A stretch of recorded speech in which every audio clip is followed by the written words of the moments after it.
Hello guys, જય શ્રી રામ. તો પરામર્શ ફિલ્મમાં તમારું હાર્દિક સ્વાગત છે. તો આ મેં કાલે વિડીયો મૂક્યો હતો. આ ભાઈ એક રહેતા હતા, ચલાઈ કામ કરતા હતા. તો આ નંગ બધા કાળા હતા.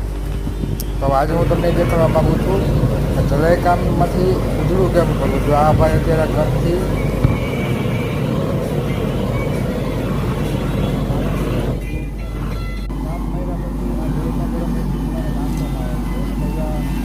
થોડા વાઇટ વરાળ નીકળે ફૂલ એસિડ પકડમાં કરે. આ એસિડમાં નાખ્યા બાદ એને પાણીમાં પાણી ટબ એને ધોવામાં આવે છે. ધોઈને પાછું એને એસિડમાં ઉપરથી એસિડ હોય છે ગરમ, એટલે પાછું એમાં નાખવામાં આવે છે. એસિડમાંથી ધોવા જોઈએ પછી એને ગરમ મશીન આવે છે, ગરમ મશીનમાં નાખવામાં